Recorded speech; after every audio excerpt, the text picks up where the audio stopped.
আসসালামু আলাইকুম রহমতুল্লাহ। লানুদ আশরাফবিডিতে আপনাকে স্বাগতম। সাথে আছে আমি মোহাম্মদ আশরাফুল ইসলাম। আজকে আমরা শিখব কিভাবে মাইক্রোসফট পাওয়ার পয়েন্ট ব্যবহার করে খুব সহজে এক পেজে একাধিক পেজ প্রিন্ট করা যায় তার বিস্তারিত।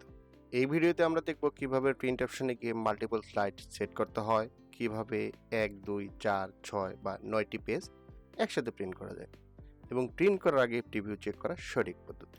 আপনি যদি আমাদের চ্যানেলের আগের ভিডিওগুলো এখনও দেখে না থাকেন তাহলে লানুদ আশরাফবিডি ইউটিউব চ্যানেলে গিয়ে বাকি ভিডিওগুলো দেখে নিতে পারেন। আর চ্যানেলটিকে অবশ্যই সাবস্ক্রাইব করে পাশে থাকবেন। চলেন মূল ভিডিওতে লেটস স্টার্ট। প্রথমে আমরা পাওয়ার পয়েন্ট ফাইলটি ওপেন করে নিব।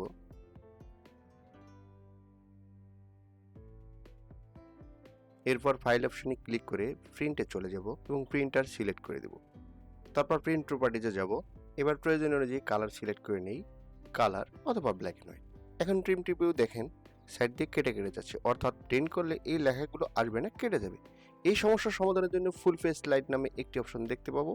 এখানে ক্লিক করি, সেখানে স্কেল টু ফিট পেপার অপশনটি সিলেক্ট করে দিই।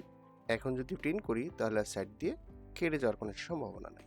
এবার আমরা এক পেজে কিভাবে মাল্টিপল স্লাইড সেট করব সেটি দেখব। এর জন্য প্রথমে আমরা ফুল পেজ স্লাইডে ক্লিক করলে 1, 2, 3, 4, 6 বা 9টি স্লাইড এক পেজে সেট করার অপশনগুলো দেখতে পাবো। এখন আমরা একে একে সব অপশনগুলো দেখব। আমরা যদি নোটস স্টাইল প্রিন্ট করি তাহলে উপরের অংশে প্রিন্ট হবে, নিচে নোট করতে পারবো। তারপর আউটলাইন ক্লিক করলে ঠিক এমনি দেখাবে। আর যদি এক সাইডে ক্লিক করি তাহলে পেজের দুই দিকে ফাঁকা থাকবে, মাঝখানে প্রিন্ট হবে। 2 স্লাইড ক্লিক করি তাহলে এক পেজে 2টি স্লাইড প্রিন্ট হবে। 3 স্লাইড ক্লিক করি তাহলে পেজের বাম দিকে 3টি স্লাইড থাকবে এবং ডান দিকে এমন লাইনগুলো থাকবে যেটিতে চাইলে নোট করতে পারবে। এক পেজে 4টি স্লাইড প্রিন্ট করতে চাই তাহলে 4 স্লাইড ক্লিক করি। এখানে পোর্ট্রেটে আছে, ওরিয়েন্টেশন চেঞ্জ করে ল্যান্ডস্কেপ মোডে দিই তাহলে স্লাইডগুলো বড় দেখায়। যদি এক পেজে 6টা স্লাইড প্রিন্ট করতে হয় তাহলে 6 স্লাইড সিলেক্ট করি।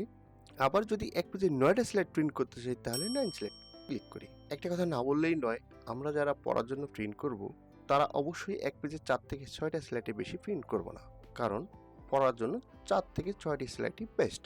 আর যারা সাশ্রয় করার কথা চিন্তা করি তারা এক পেজে সর্বোচ্চ 9টি স্লাইড প্রিন্ট করতে পারি। এখানে আমরা 9টি স্লাইড সিলেক্ট করেছি। প্রিন্ট অপশনে ক্লিক করি, এই যে দেখেন প্রিন্ট হয়ে যাচ্ছে একই পেজে 3, 6, 9 অর্থাৎ 9টা স্লাইড। তাহলে আজকের ভিডিওতে আমরা শিখলাম কিভাবে খুব সহজে এক পেজে একাধিক পেজ প্রিন্ট করা যায় তার বিস্তারিত। ভিডিওটি ভালো লাগলে একটি লাইক দিবেন, বন্ধুদের সাথে শেয়ার করে দিবেন। আর যদি এই ভিডিও সম্পর্কে কোনো মতামত থাকে তাহলে অবশ্যই কমেন্ট করে জানাবেন।